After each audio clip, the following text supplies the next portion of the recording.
මගේ ළඟ කලර්ස් දෙකම බලා ගන්න පුළුවන්. ඉතින් එකක් මේ වෙනකොට already unbox කරලා මම මේක පාවිච්චි කරන්න ගත්තා. මොකද real experience එක දෙන්න ඕන හින්දා අපි දැන් අනිත් කලර් එක unbox කරගමු. විශේෂයෙන් මම හිතන්නේ ලංකාවේ කලර්ස් දෙකක් රිලීස් වුණ එකක් තමයි මෙන්න මේ green කලර් එක සහ තව තියෙනවා guava red කියලා. අනිත් එක මොකද්ද? leaf green. ඉතින් අපි red එක unbox කරගමු.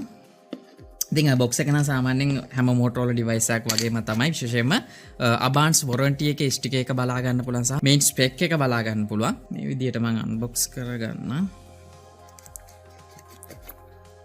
මුලින්ම අපිට device එක බලා ගන්න පුළුවන්. විශේෂයෙන්ම මේකේ back cover එක phone එකට include කරලාමයි එන්නේ. ඒ වගේම තමයි paperworks තියෙනවා.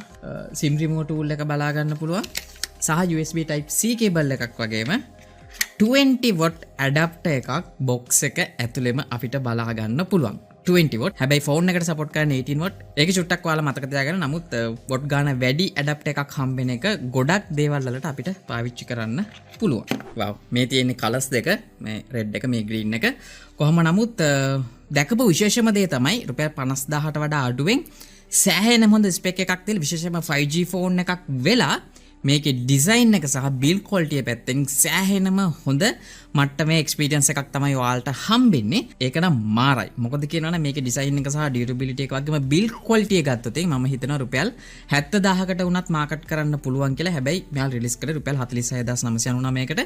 කොහොම වුණත් මේ හැම ෆෝන් එකකම කියන්නේ G35 5G ඕනම ඩිවයිස් එක vegan leather back එකක් තමයි include කරලා තියෙන්නේ. ඒකින්ද fingerprint ලේසියෙන් ඇලෙන්නේ නැහැ. back cover එකක් නැතු වුණත් පාවිච්චි කරන්න පුළුවන් සහ අතට සෑහෙන හොඳ grip එකක් හම්බෙනවා මෙන්න මේ vegan leather back එක හින්දා.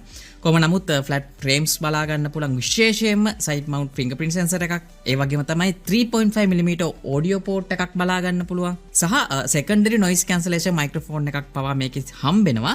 මොකද ගොඩක් වෙලාවට මේ price range එකේ අපිට secondary noise cancellation microphone එකක් බලා ගන්න හම්බෙන්නේ නැහැ. නමුත් මේක අපිට බලා ගැනීමේ හැකියාවක් තියෙනවා. ඒ වගේම Dolby Atmos sound support කරනවා කියලා තියෙනවා. කොහොමුණත් මේකට IP52 කියන splash resistant පහසුකම තියෙන හින්දා ලංකාවේ තියෙන ඕනම weather condition එකක මෙන්න මේ device එක පාවිච්චි කරන්න පුළුවන්.